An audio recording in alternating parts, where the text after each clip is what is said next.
broken ribs. It's amazing. You could see on my Facebook page an interview between he and I, and he's totally blind. Okay, will never see again. One of his eyes got blown out. The other, the ocular nerve, whatever, was cut off. So they tell him he'll never see again. So the army comes and says, okay, you're fully disabled, going to be a disabled, veteran. Da da da da da. He says no. He says I want to continue to serve. He says you can't. We don't have blind officers in the army. But since he was special forces and so on and so forth, he bucked his request up to an admiral who runs all the special ops for the Marine Corps and the Army, Navy, and so on and so forth. And this guy came to the hospital and said, we're not gonna discharge you. You want to serve? We'll serve. He served 14 years as the only blind officer in the Army, made major and retired. While he's in the hospital and he's fighting them to stay in the Army, he hears about the Marine Corps Foundation marathon. He runs the marathon blind. He's since run about 80 marathons, a couple of double marathons. He climbed Mount Kilimanjaro. He trekked across from Canada to Mexico on the Pacific Coast Trail, blind. He ran with the Bulls in Pamplona. He went to the South Pole with Prince Harry in the Invicta Games. He's spoken and he read. I don't have the book here. I should have brought it in. He wrote a book, Fighting Blind. Amazing Wow. book. Ivan This guy, Castro. and I told him that you gave, and you once you get attached to these things, you can't separate yourself from them. So we're doing this, and I'm getting $500, $1,000, $5,000 from friends, and so on. And American Express stepped up into $2 million. And this past year, I got two people. One wanted to be anonymous, gave me $1 million out of nowhere. Okay, that person will have the person in New Mexico, and the other person. And by the way, I sat down with him. He's an Italian. And you had to say, I went to Bayonne, New Jersey to meet his mother and the family, and I had a box of cookies with me. And he said, I'm going to do $1 million. And he said, but I also wanted something for education. That's Columbus. So we got $200,000 from the Columbus Club. I just unbelievable. I went to meet him for the first time because I didn't really know him. And he gives me an address. I'm in front of the Bayonne Country Club. Okay, with beautiful golf course, private country club. And I call him. I said, I'm in front of this country club. He must have given me the wrong address. In the book was the wrong address. He says, we built that. We own that. He says, I'll come get you. I'm 5 minutes away. He says, so the guy, amazing Frank, individual. What I'm taking away from this is that in spite of all the nonsense and the noise and the mess that goes on in the world, there are a lot of good people doing really good work, and I count you among them. So thank you for all of that. This country is the most philanthropic country. We have Navy ships, hospital ships all over the third world countries. People don't understand that. People don't see that. Americans are the most philanthropic people on the face of the earth. And all you got to do is ask. Love it. I want to give some time to talk more about the forum group today. Can you tell me, who do you guys work with? What problems are you solving for them? What makes a client a good fit for you guys? Well, listen, it starts with hiring good people and keeping them. Our most senior employee has been with me 47 years. We have probably 6 or 7, 8 people that have been with me 20, 25, 30 years. Okay, a bunch of new people. And this is a business with a lot of turnover. A lot of people think they can sell. They come in and they can't sell, and they wind up leaving, and so on and so forth. So you have to have you have to be a good leader. And what the Marine Corps taught me is you never ask a person to do something that you wouldn't do or you haven't done. And you have to be the first one in the office and the last one out. And you have to take care of them. If you treat people well, they'll stay. Okay? Now, a couple will leave to maybe 2 or 3 left to start their own firm. We understand that. Okay? A lot went through. I mean, you look at a Robert Half; they go through people like unbelievable. But What does it look like for you to take care of your people? What are you guys doing differently that other staffing firms miss? well, when I can't say we're paying them fairly. Number one, we're giving them decent working conditions. Well, now that most of them working from home, but they know they have an anchor with us. Okay, I never took a dollar out of the business that I didn't need to live. Okay, we have, in addition to the permanent staff, between temporaries and payrollees, where companies come to us to payroll their temporary employees that they bring on themselves. We probably have another 400 people out there that have to be paid every week. Okay, so you're also supporting them. Okay. In other words, when I was getting the job orders from my public accounting firms and their clients, I would dole them out to my people. Okay. And, okay, here's a controllership at this company, is a tax manager at that company, is this.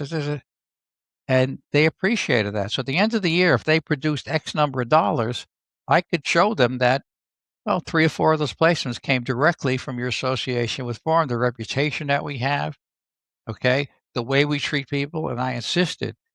We had a guarantee on a person, and if it went over the guarantee period, okay, reasonably, it wasn't a year or later, I write a check. And if it was within the guarantee period, you write a check. You kind of make, you know, try and make lemonade, as they say, out of the lemons. Person didn't work out. What can I do for you? In public accounting, I would go bend over backwards for them in that regard, and it always came back to me, just like the public service always comes back to you. You know, that I met a dear friend, and he's since passed. John Farrell was the head of the human resource head for all of J.P. Morgan Chase. He was on the executive committee. He's one of the top 5 people in J.P. Morgan Chase. We became dear friends. We're Catholic Charities. I sat next to him. We became friends, and so on. I had the run of J.P. Morgan Chase for 10, 15 years. Okay. He would always say, take care of my boys. Okay. Meaning me and a couple other vendors that he had. And we had a producer, and we did produce for him. Jamie Dimon came in and he wiped everybody out. Start all over again. So it's been a terrific run, and sometimes I pinch myself as I can't believe I've been this fortunate, this lucky in life. It's just amazing. But you got to attack things. You got to try, and we failed at a lot of things. Okay. And the other thing is that some people think that wow, look at me, I'm worth X number of dollars. I got a business.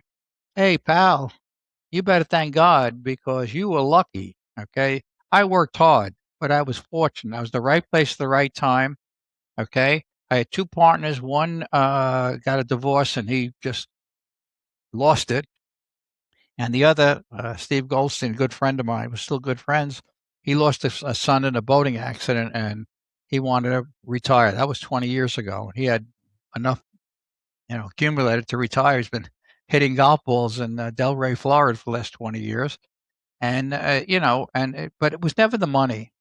It was always it was the in my case, it wasn't the quest for success. It was the fear of failure. When you grow up like I grew up, you know, I still can't. I always say I'll give it away, but I won't pee it away. In other words, uh, we're going to. My wife thinks I'm crazy. Okay, we're going to take a river cruise in June with dear friends of ours. They're going to fly. My wife flies business class. I fly coach, which is the stupidest thing in the world. But I said, hey, it's an 8-hour trip. What do I got to pay an extra to? But I give 10 times, 100 times that away to charities. But that's just me. I'm nuts. Okay, people say I said, look, I got what? What do I get? I got a reclining seat in first class, business class, big deal. I said, I'll sit in the back. Leave me alone. And I laugh so hard there because I think there's something in the old school Italian mentality. I listen. I hear you tell those stories, I and I'm like, never, that's my my mother never bought mom, that my anything that dad, my wasn't on grandma. sale, Yeah. wasn't 30% off. We'd go to the pastries we had were always from the day old, the 2 day old cake store. Okay. All my clothes were bought. They were all off the piers. Okay. At a vegetable store across the street, that guy sold 2 apples a year.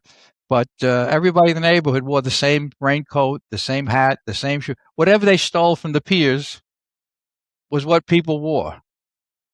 Frank, what does the future of the Forum Group look like? Where's it going? Well, my son is doing a great job with it. We now have offices in Connecticut, a major office in Connecticut, New York, and we have small offices in Portland and Boston, New Jersey, and we're building it that way. We're finding good people and from other firms who are proven producers, and I'll go to them and I'll say, listen, we'll put you in business. I'm not asking for a dime of capital. You'll get an equity position on day one. Okay. We'll give you fair compensation for your production. We'll give you fair compensation override for the people that you hire. We'll encourage you to hire, and we'll take care of everything. And you'll be charged direct expenses. In other words, your payroll, your advertising. That's it. Your accounting, everything else will come from Forum, and we won't take a nickel. And then we'll share the profits at the end. And that formula has got us some great people. Okay, because they're people that they've got 10, 15, 20 years into business. Now they've got mortgages and children and so on. So they're kind of in that trap, and we take them out of the trap. Wow, it's a And we generous and we offer. guarantee them their first year's comp. And the first guy we did this, who runs our Connecticut office, Jason Woody, the terrific guy. Uh, we did this. He's there 6 months, and COVID hits. Yeah, that was COVID, and we said, "Well, don't worry about the 1 year comp. We'll take care of you beyond that." We didn't have to. He was such a great producer. So that formula has worked pretty nicely, and building the New York office and so on. So it's sweat equity. You know, Yeah. don't think anything. I mean, you got to commit. Okay, you have to commit to being successful. I didn't realize this. I didn't realize anything. I didn't realize I could run a parade when they asked me to run the Columbus Day Parade. I didn't know what the hell I was doing. You know, but I knew we had strong members who had contacts. I went to Charlie Gargano was running New York State Development. I went to Disney, and they laughed in my face. Do an ethnic parade? You're crazy. I went to Charlie. Charlie was negotiating the New Amsterdam Theater and the Disney store, and Disney was thinking about getting the hotel business in New York. He was the money guy in New York State Development. He called them. They called me. What can we do for you, Frank?